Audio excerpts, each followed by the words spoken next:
Well, hey, everybody. Welcome back to the Peter Walsh Show. And Darren, we got you on board today, baby. Good to see you. Thanks for having me, Peter. Looking forward to it. Yeah, it's going to be great. Well, hopefully we'll have a couple of things I want to talk about actually today. So for anybody that's joining in, you might have seen it now in the title of the episode, but Darren, you own Navan Adventures in County Navan. Yeah, I do. Yeah, Navan Adventure Centre in Navan in County Meath. We're just inside Navan Racecourse, and that's where we're located. We took over an old golf course that was disused for years and set up an adventure centre on it. Sure, why not? Why? Damn right, man. Yeah, why not? And you might be a bit of a saving grace here for me, man. With the dating profiles that I have online, like I'm talking to a lot of single people, and some of them have a lot of issues trying to even just get a date. It's almost impossible, and it's amazing because for the activities you have there now, and I want you to list out some of the good ones for couples. And actually, funnily enough, I'm trying to recommend a lot of activities for people that are single and potential, your first date, right? But The problem I'm having here, Darren, and I feel it's terrible, man, because a lot of people are having the problem. They can't even get a date. Never mind suggesting what we do for the date, I mean, the amount of scammers out there at the moment, the amount of people with social anxiety that, they want to date, but yet when it comes down to it, and I think it comes from coronavirus, that people have lost their way, they've just lost their mojo, whatever you want to call it. And funnily enough, I do have married people then, and I know that you're married, you've got kids, and like people who are just not necessarily married, but they've got a relationship with somebody, and they're actually asking me where to go. Like they're asking me from all over the country, in the UK, Ireland, Canada. Obviously, I can't speak skillfully of those countries because I'm not there. But, if anybody's in the Dublin area or Navan, like for those that are married, are in a relationship right now, what activities do you have there that you'd recommend to people? Yeah, look, we've plenty of people who come on dates. You can clearly see them coming in, even as you say, maybe their first date or second date, and you can tell from them people to then going on to married people, and married people who come in with children and having fun. So we cater for all kind of different categories of people or customer. But I suppose starting with like the married couple or people who are dating a while, know each other, like there's some great sports that we play. So we'd steer them towards the sports where you don't need a group. You don't need 10, 12 people to play a lot of our sports. The sports like archery. So archery is an Olympic sport. If you haven't done archery, get at archery. No matter where it is, do archery. It's great fun. It's a good skill to learn, and I suppose develop people, but it's fun. It all boils down to fun. You can get really into it, you can get really technical, but what we teach here is archery for beginners, and it's all about the fun. How to obviously do it safely, but to knock a bit of crack out of it, to get the points and the scores and different rounds, and boyfriend against girlfriend or husband against wife. They knock so much crack out of it because it can get so competitive, and that's where we find a lot of our fun comes from. It's competitive. The lads are always naturally competitive, and the ladies, they're getting up there now, to be honest with you. There's been some very competitive ladies here who just never say die, and they're very, very good at archery, to be honest with you, the ladies, because it just suits them. It's a great sport for both sexes, and just to have good fun. I would start with archery. Definitely start with archery. We have football golf, probably more suited to the lads in general, but we do have plenty of ladies who play football golf. It's a really simple sport. Anyone, you can kick a football, you can play football golf. It's a very simple sport. It's just like pitch and putt, except you're kicking a football around the golf course rather than using a club and a football. So it's low skill level. Kick a football, you can play it. The holes are quite big, and you're kicking it down the fairway, trying to get in the hole and moving on to the next one. It's 18-hole course. And you have mini golf. Like the list goes on, you can stop me here, but mini golf there, like the classic game mini golf, we have a 9-hole course there. And it's a bit of fun doing that there. You can go up and do all three, and spend a bit of time. But they're typical sports you can do with two people as a couple that work really well, just to get the banter and to get to know each other through competitive sports and having a bit of fun. Yeah, so you would have, correct me if I'm wrong, you'd have archery, the number one most popular one for couples? Archery would be, for a couple coming in, archery. It's just a nice, clean, easy sport to get going, to get started. It's under roof cover here at Navan Adventure as well. So, like the weather, it's not weather permitting or anything like that because it's under a cover. The rest of our activities would be outdoors with no roof cover. So it's an added bonus. You're not dependent on the weather at all. If you're not interested in getting out there and getting soaking wet if it's raining, but we don't mind that here. But if you're on a date, might be going for a few drinks afterwards, you may not want to get destroyed by going out and doing like our obstacle course or something like that. Wouldn't recommend that. Go if you're going to the pub afterwards. But certainly mini golf, they'd be very clean sports. Football golf, not too far behind that. Just wear an old pair of runners or a pair of football boots, you should be fine there. Yeah, because I saw, as you know, like my dad now owns an activity centre in Cork, and Dad has archery now. And I mean, when I worked for Dad, I used to work there for 5 or 6 years, and I definitely know, and any listeners that are out there, especially the ladies, that I know that from Dad's place, that archery was probably number one activity apart from the karting for the ladies. Yeah. Would it be the same for you there? It would definitely, yeah. It's just it's such like it's hard to explain it. Why? I'm not a lady, so I don't know. I don't know the answer to that, but it is very popular. So we do an awful lot of hen parties, and when we have groups, that's a group activity. Okay, it's going to be different, but we love our hens here. They're great crack. We love when the hens move in. We look forward to when they come in because there's always something. Not as strange or unusual things happen on the hen parties. They're just great fun to be around. But why they choose it, I'm not 100% sure, but the hens always choose it. Like, always choose it. Like, we'll give them a list of 10 different things to choose. We'll say pick 4. Archery is always in there. Every single time. So, whatever about that. If someone will bring pictures of the husband-to-be or the best man or something like that, we'll pin them up on the board and they shoot them or we'll tell them, bring a sneaky picture of the ex or something like that. We'll put them in the middle of the board, and there's a shock for the hen and stuff like that, But just looking for different ways to get a bit of banter out of them, But that one's a good one, yeah. That's funny, man. And okay, well that's good. So any guys that are listening to this, if you're going on a first date. Well, now Darren's told you it's definitely a great one, archery for ice breaking. I suppose it's a good icebreaker, is it, Darren? It is, yeah. Look, the instructor is there to obviously teach how to shoot, keep you safe, and just keep the banter up as well with the competition and different ways of scoring things and stuff like that. So we're in control, but at the same time, we're not intrusive. You're getting on with the person that you're there with, and we can take a back seat in that. We are there to make sure everything goes all right. But you are right next to the person having fun. It's just taking in turns. You take 6 shots, they take 6 shots, and it just goes from round to round. That type of thing. So yeah, it's a good thing to do. It's a good sport and it's a good bit of banter when you throw in the competition. Then over the rounds, people get better at it. They get more accurate. The competition starts heating up, especially if you've got 2 people with similar skill levels and they're scoring quite close. If it's not like we to be fair as well, if we do come across a couple that someone's much better at it than the other person, they may have done it before, we'll get them to shoot from further away. We level the playing field. Like, we make it interesting. We're not going to let someone run off with the thing. So we'll make it interesting. Whoever's shooting really well in the first couple of rounds, we'll say, all right, you go back another 4 meters there. And let that person shoot from further away, just to level it up, a little bit of a handicap. So when we go into the further rounds, then it's interesting. It makes it much more interesting. It levels the playing field. So we have different tactics to deal with that, Okay, sweet. So, all right, guys, archery number 1 if you're in Navan or Dublin. It's a great icebreaker if you're going outdoors, and Navan Adventure Centre right next to the race course. And you know what, actually, just going off the topic a little bit, like, it was funny because I was fascinated by archery, just the fact that women love it, and I know that from Dad's place. And yet, I was looking up on YouTube, even just having a look at stuff, and like the Olympic archers, they shoot from like 80 meters away. Is that correct?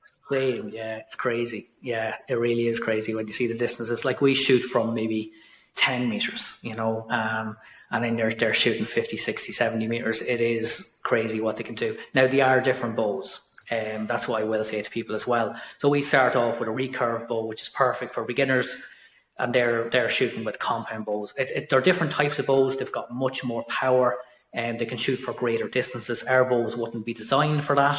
You would start off with a bow that we would use, and as you get better and into the sport, then you'd start going into your compound bows, which they have like a pulley system, like a wheel at the top and the bottom. And when you pull it back, it locks in place, and the power out of it, like one of them would shoot an arrow through our board and outside. Like they're incredibly powerful. But you need that to shoot over the distances. But when you're aiming at a board over a greater distance, you're not actually aiming at the yellow straight on. What you're actually doing is aiming 4 or 5 foot above the board, because you shoot an arrow. So you're shooting right. The arrow actually comes down into the board. So like the people don't even understand the skill level it takes. So you tune your bow into it, your sights and stuff like that. If you have a sight on your bow, but you're ultimately aiming well above the target. The arrow goes up, and then it starts to fall, and it comes down, and it lands into the yellow, into the center of the board. So it is quite a skill when you're shooting from distance. Yeah.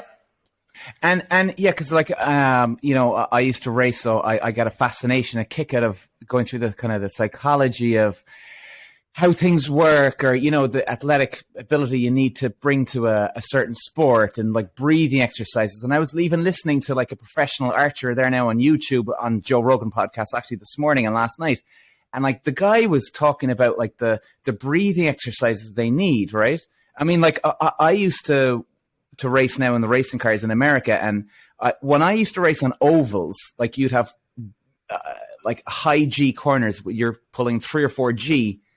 And you're getting sucked into the bottom of the car on an oval because the corner is so banked. But yet, like as a racing driver, we never really got into the breathing part of it, really. And it shocked me actually, really, years after when I had to retire. I was like, why did we never look at that? Because it's all about your athletic performance and your ability and training and this and that. But no one ever looked at the breathing, which I never even knew that, and I couldn't believe it.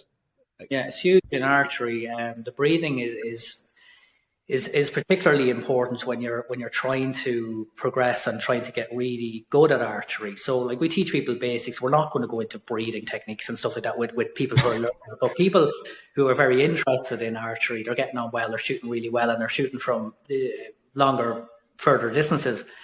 It is important to get your breathing right, and it's when you're inhaling. Like what part of your shot do you inhale? You inhale on your draw. You should have your full, your lungs full of oxygen as you are just about to draw fully. And sorry, when you say draw, as in you're pulling back now. Back, yeah. So you're sucking in air as you're pulling it back, and what you're doing is you're feeding your muscles oxygen. And that'll stop your muscles from shaking and quivering under the pressure of the load of the bow. So you're feeding your muscles that you're using.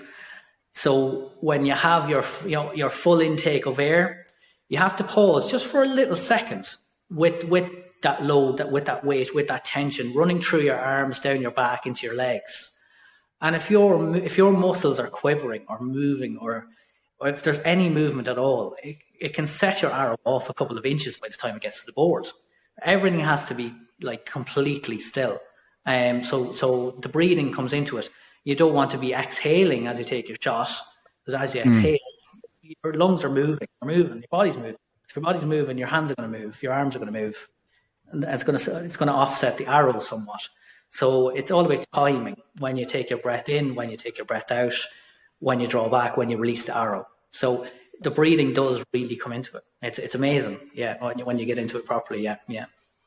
And so, like, when you're about to, you're getting ready, you pull back. Is it, you call it drawing, yeah? Drawing? Yeah, draw back, yeah. Okay, so yeah.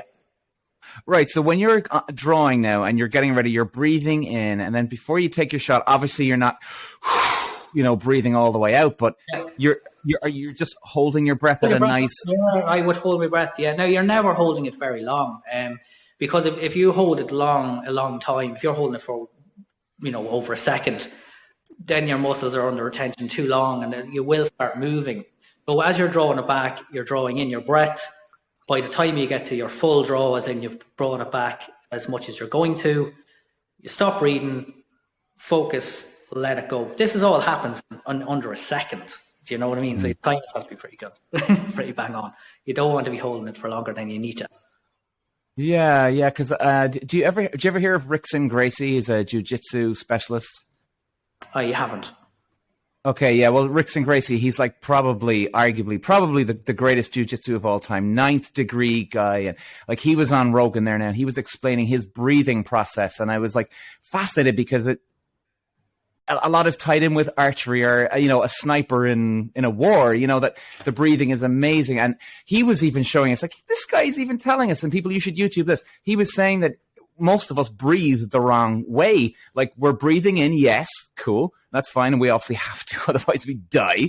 But then at the same time, he said that a lot of us are just holding in too much air, where when we're actually breathing out, we should be completely exhaling everything out, emptying the tin, and then breathing back in again to get the complete circulation. And that, like, I couldn't believe what I was watching. We're talking about breathing here. I mean, I don't even believe how this has come up in this podcast, but like that kind of thing just mind blows me. Fascinated by that. And then I was like, Jesus, yeah, sniping and archery and like seeing the guys in the Olympics, when I was watching it on YouTube, the way they look like they don't even breathe, the guys in the Olympics, when they're taking, when the camera's on them. Yeah. Oh, they're a different level of like person compared to me. Now I do teach archery. I was taught by the person who coached or used to coach the Irish Special Olympics archery team, and that was my archery coach, who trained me to then be able to go on and train others. And they're in Trim, in Shooting Style is their company. If anyone ever wants to look them up or get serious with archery, that'd be a great store to look up online, buy your equipment from there. They're really good guys. They're really passionate about their sport. It's not just a sports shop that are selling the equipment. It's a lifestyle for these guys. That's what they're. The father-son operation. He's after taking over the business now, the son. So yeah, it's interesting to meet these people are just true and true archers, and fantastic to get trained by them guys as well. And what was the most important lesson that you were taught now when you are competing? Look, I know it's going to sound silly, but like safety is the number one, and I know as well. And obviously from an adventure centre background, we're dealing with families and children, and you can have a hen there that just up for a good time, but learning how to keep people safe. And archery is a great fun sport, but there is risks involved in it if you weren't doing it properly. And there's a lot that goes along with that. Even how to remove an arrow from a board correctly.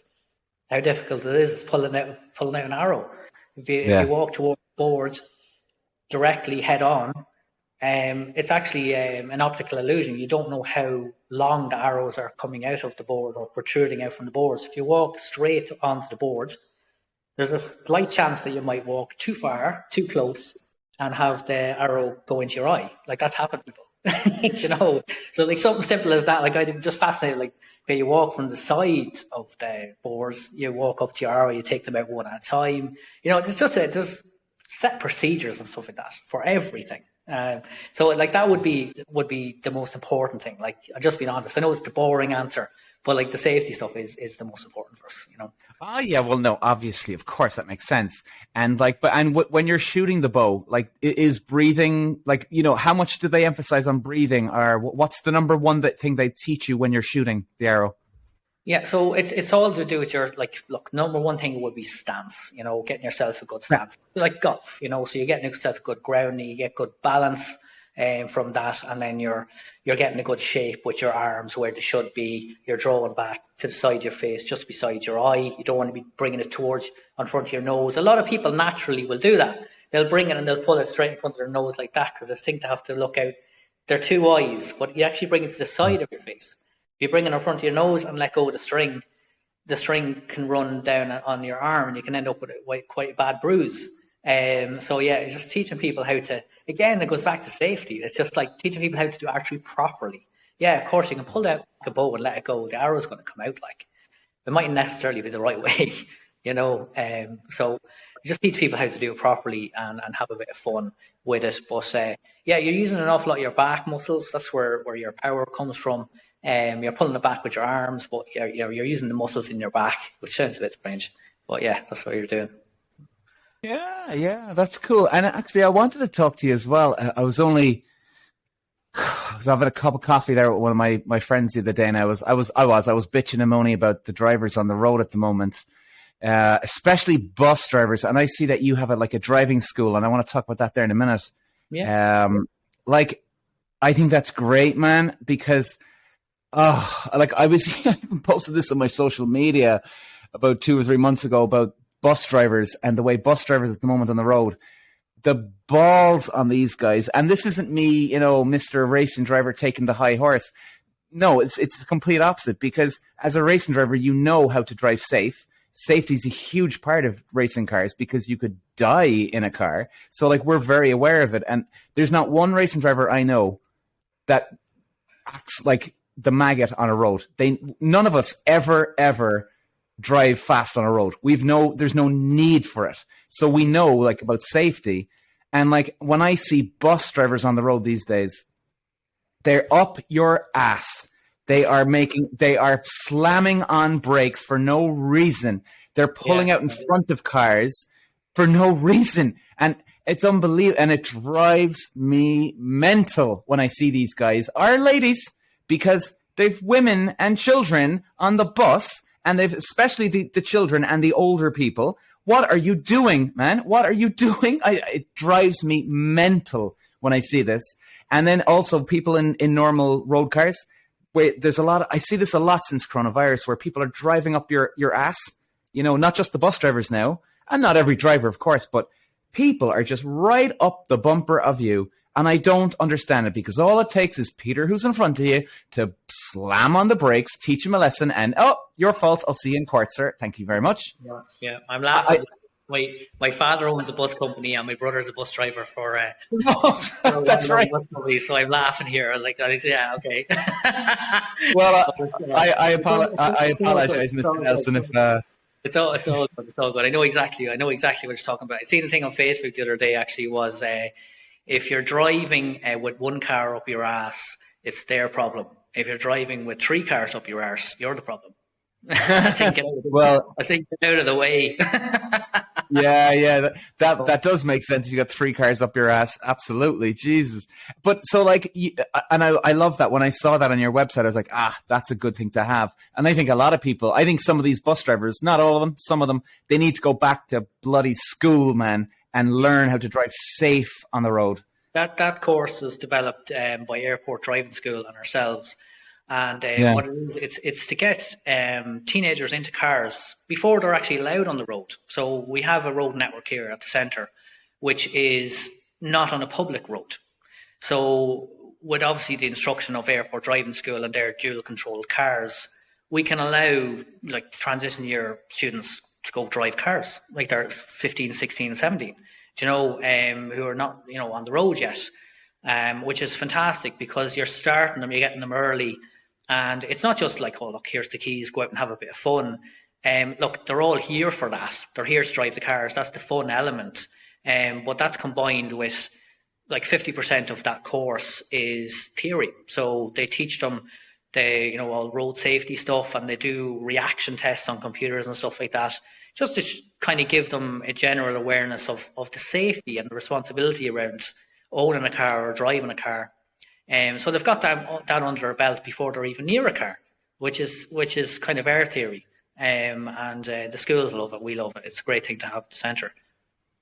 Yeah, I think that's so good, man. And I'm not blowing sunshine up your ass on this one. I genuinely think that is so important, coming from the racing driver's point of view. And I think it's actually as important as going to school. I mean, even, did you say 15 was the youngest age? Yeah, they have done groups with 15. Normally it's the transition year. You normally be 16, yeah, but 15, 16 would be kind of the sweet spot, would be where we get most of our business from. When people are in transition year in secondary school, it seems to be a good thing for them to do. We get a lot of them groups that come in and do it. They're always looking for good, fun things to do, but educational stuff that will develop the kids, or have some benefit going forward in their life, I suppose. But like road safety, our history and our record with road safety. Like, so if you were going to pick something, you could save some of these kids' lives by doing this course. Because we're trying to teach them some responsibilities and to have some cop on. Now, we do let them go out and they rip around the car, and literally, like I was actually a bit surprised. I thought they'd be going first gear, go around the corner, like really, slow driving. Really, they let them go for it. Like, I couldn't believe it. They do let them go.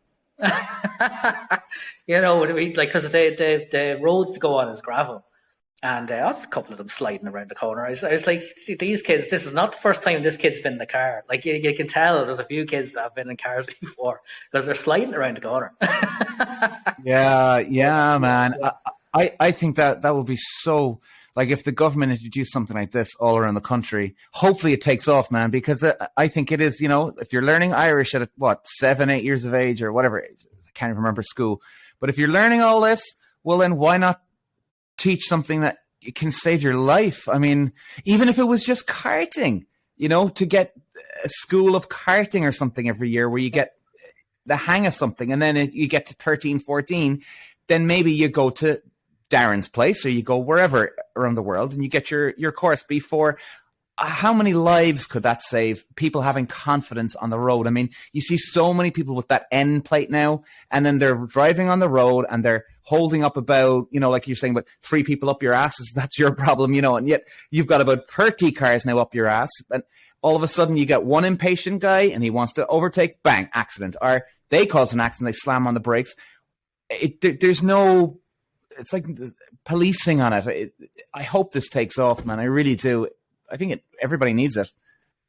Yeah, absolutely. Yeah, no, it's doing well, and we're just getting the word out to the schools and stuff. That it is available, it is new. So we're building on it. But every group that's done it so far, like, they've nothing but praise for it. The teachers think it's just fantastic. It's a really well designed layout course. As I said, it's combined the education with the fun part of driving the car. Like, they even go out and show them the general maintenance of how to look after a car. Like, they open the bonnet, they show them all this stuff. Like, they try and teach them how to look after the car and be responsible about it. And then, okay, let's go out and have a drive with the car, So yeah, they have the education right, and they have the fun element right. It keeps the kids interested as well, and keeps them focused, it's kind of like the works at the end, you get to drive the car, Oh, that is so good. And when they do the course, like, what does, like, are you doing hill starts, or are you doing reverse around a corner? What are you? We don't go into that much detail, obviously, because look, we're dealing with children, essentially teenagers, that most of them haven't been in a car before. So you're looking at like taking off in first gear. Do you know how we all started? How to drop the clutch in first gear without cutting out. Some of them, you're starting with that. Some of them have been driving, mommy and daddy's car in and out of the driveway or whatever, and they know that. But we have, I think it's on, I don't know what it's on, maybe 20 acres maybe of roads. So we bring them around, and there's left corners, there's roundabouts, there's T-junctions. There's things you'll meet out on the roads. To just to get them used to driving around and starting and stopping, and stop at this junction, it's a T-junction, you have to look before you pull out, and so we go through all that stuff. You're constantly starting and stopping, but no, there isn't hills or reversing around corners. They don't do that. It's more to do with junctions and where to stop and how far you should stop, where you should stop at the junction. You need to look left, you need to look right, whatever which way you're turning. They go through that sort of stuff after they get them to be able to take off. And they do bring a couple of automatic cars for some students that just don't get it, which is really funny. Yeah, it's like because we want them to experience that, and we don't want someone that can't do it at all. But in fairness, look, they are dual controlled. Like, so if anything was to happen, or a student was really struggling or anything like that, they'll kind of take over a little bit and get them going or whatever. But the automatic cars and stuff, the airport also work with a lot of, I suppose, like special needs children and stuff like that as well. So they've got adapted cars. They've even got cars that you can, control all the controls with your hands. You don't have to use your feet. So they've a really good setup. When we went looking for a company to get involved in this with us, it was essentially our idea. Like, I wanted to try and create this course, but I'm not a driving instructor. Like, there was only so much I could do. I knew what I wanted, but I didn't know how to do it.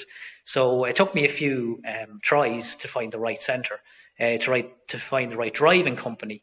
But airport driving school, they're just so big. They've got a massive fleet that do everything, like from ambulance driving, trucks, cars, bikes. They're just fast, So when I brought that to them, they were just like, "That's something we want to get involved in." And when they come down here with a big crew. They'll bring 15 cars, for big groups. Like, they'll bring a whole fleet of cars, and it's a sight to see in the car park. When they're doing the course. That's that's essential. I think going forward, essential for a lot of kids. I mean, yeah, like, okay.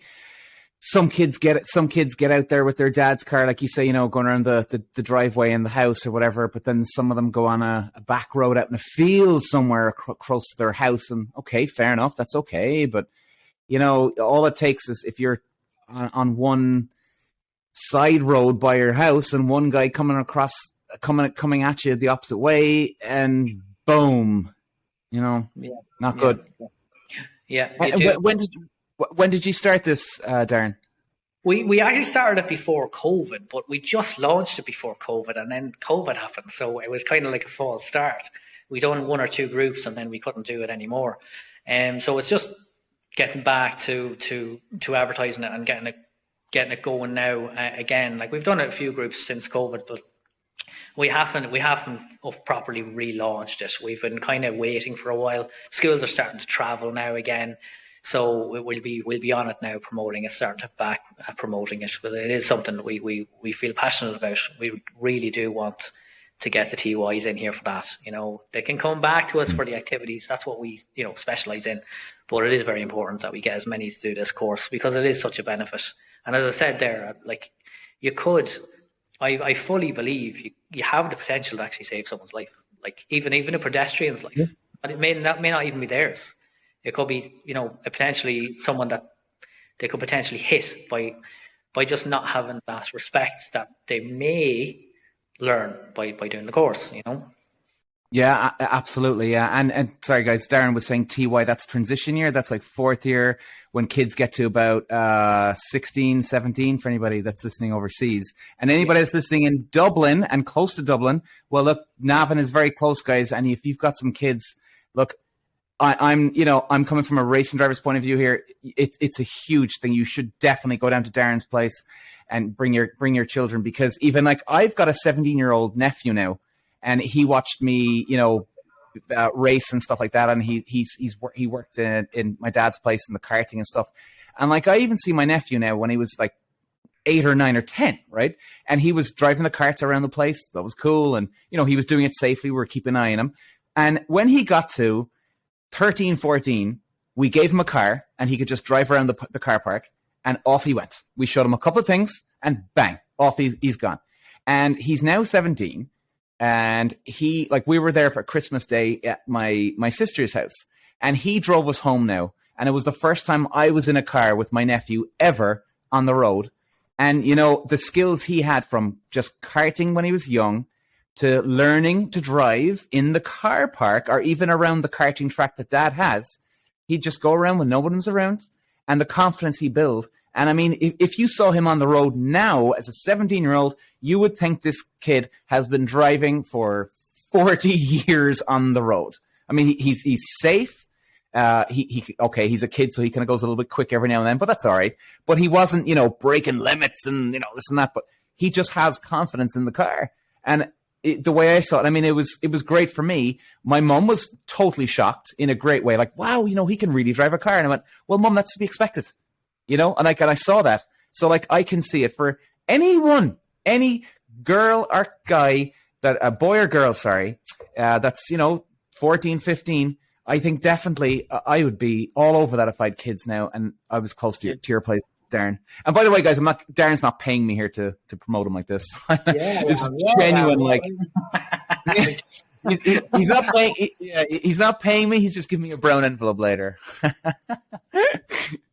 But yeah, I think it's a must. It's a must. So yeah, and what are the prices, Darren? Then for a day, or is it a couple of hours? What is it? Yeah, like it's done over 4 hours, and so it is. It's not a cheap course, to be honest. Like we do activities from like 15-20 euros. So that's kind of our price point. So that's kind of what I'm used to. Like this, it's a bit more involved. You've got the cars, you've got car instructors. I think it's around about the 70 euros mark. So in my opinion, it is pricey compared to what we normally offer.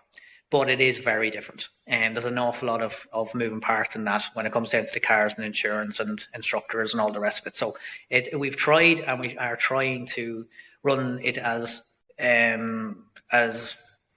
good, best value for money as we possibly can. But ultimately, Airport Driving School are the main leader in that, and that's their price point for it. So we have to go with that. I'd love to be able to say it was half that price, to be honest with you. But it is a special course, you know. It is something that has serious value in it. And we do get many schools that do it, but it isn't just your average spend for bringing the kids off for 20 quid, but it's not your average course. You know, it's something that they can take through for life, you know.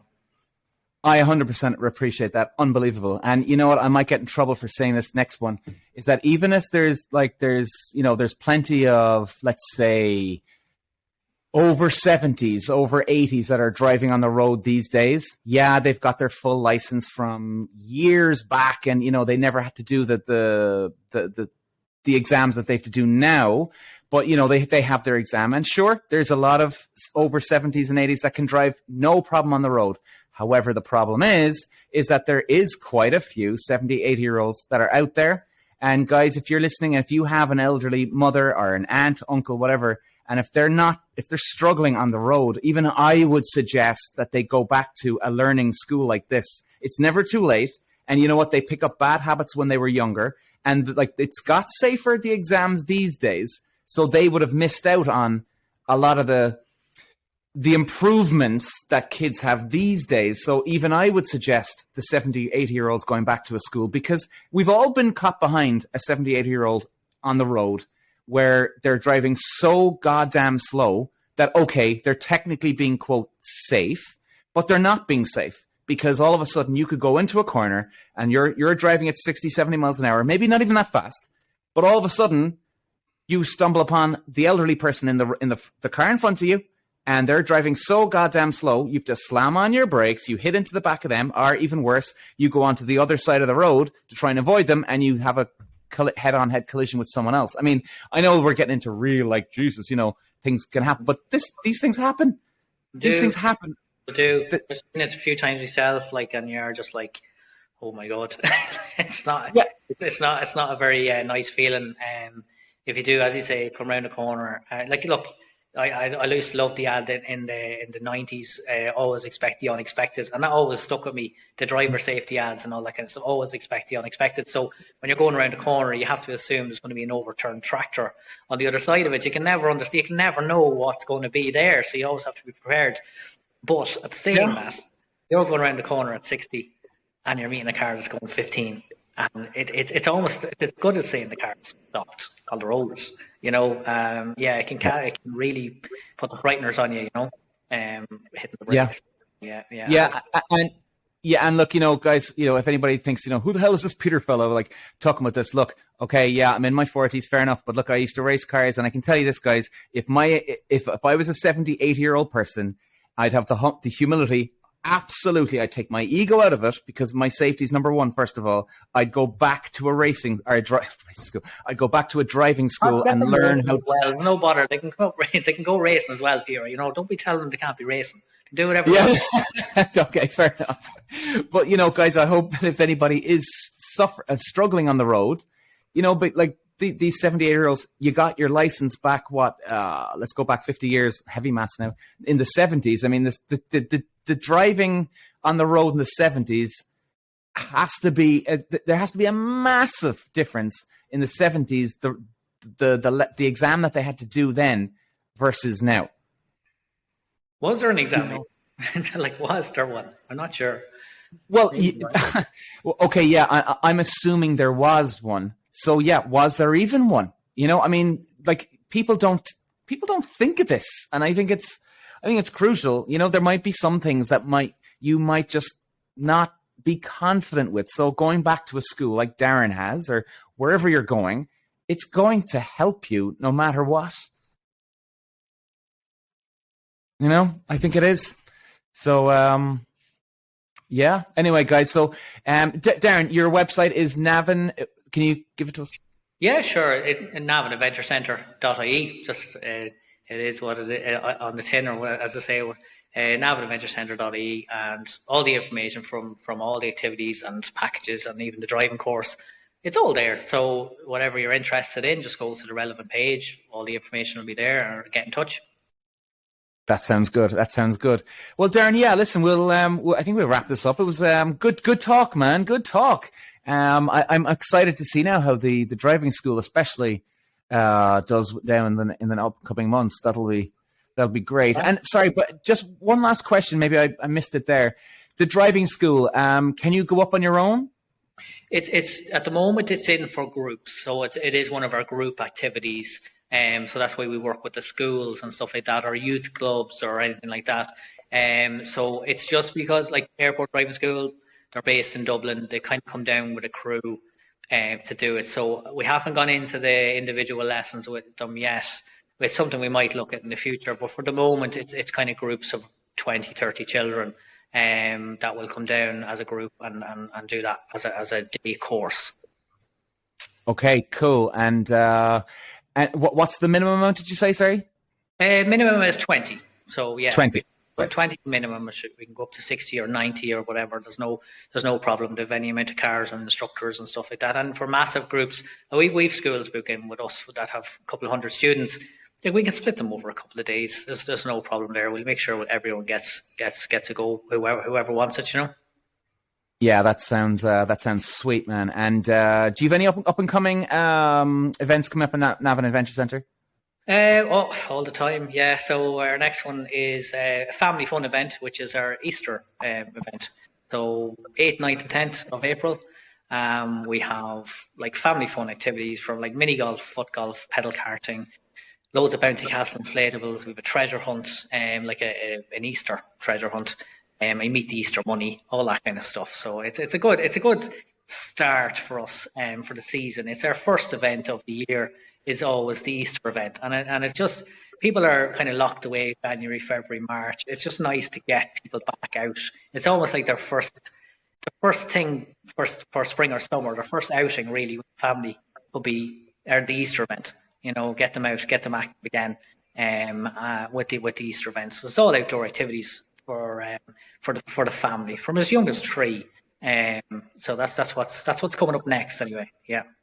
Okay, and yeah, we did discuss. So, guys, if you are going on a first date, or if you got a boyfriend or girlfriend, or if you're married, archery. There you go. Darren was saying it there. Archery is a really good one to either break the ice for a first date, or just go out with the hubby, wife, whichever. Archery is a good one. And Darren, what is your most popular age group or group? Is it families, kids, couples?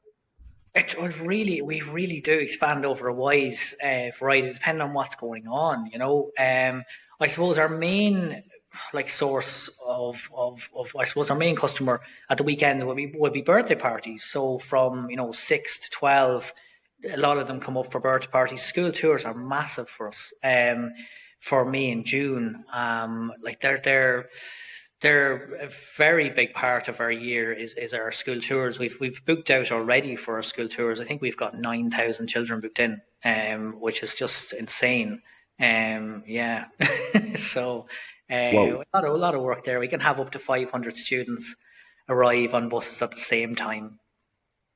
Jesus, did you say 9,000? That's that's good. Yeah, That's yeah. good. So it's a military operation when it comes to schools, but I really love it. I really do enjoy it. You just loads and loads of buses, loads of staff, and it's just like that. That's my job. I'm an event planner. I'm all into organisation and plans, and it's a military experience with the staff here. Like, they all have good fun and all that kind of stuff. It's a really good team. But when we're in the thick of it with 450, 500 students landing, like the D-Day landings, it is just the height of it's organized chaos. That's what I call it. If we can keep control of chaos, we're doing well. But no, it's all pre-planned and rehearsed. We know what we're doing. People are assigned to different schools, different buses, different groups. We can have, I think we've got 12, 15 different activities on the go at the same time, for the day as well, to cater for them. And they're all kept in their groups, in their school, in their classes, to do one activity at a time. Depending on the activity, it could last half an hour, and then they're rotated to the next activity. So it's all very sequenced. Every 30 minutes, all the groups move from one activity to another. They all have lunch. They're here from 10 till 2, and they're gone then. So it's an event. Our school tour season is run like an event each day, and it's great fun. Yeah, it's good fun. That sounds great. Yeah, that sounds chaotic but great. Darren, listen, thanks for joining on today, man. It was good catch up, and hopefully now the driving school and the Easter does well now coming up. Yeah, please God, hopefully. Yeah. So thanks very much, Peter. I'll chat to you soon. Thanks for having me on here, and best of luck with all you're doing. As you said, I'm married, so I'm not watching all your dating videos because I already get in trouble. So it'll be coming up on my feed all the time, and I'll be like, Jesus, she better not see this. She'll be thinking I'm looking somewhere else, Yeah, Darren's wife, if you're watching, he's just said it now. It's okay. It's all good. Anyway, well, no worries. Darren, thanks for joining on today, my man, and we'll speak to you again. Cool. Talk to you. Bye, everybody. See you later. Bye-bye.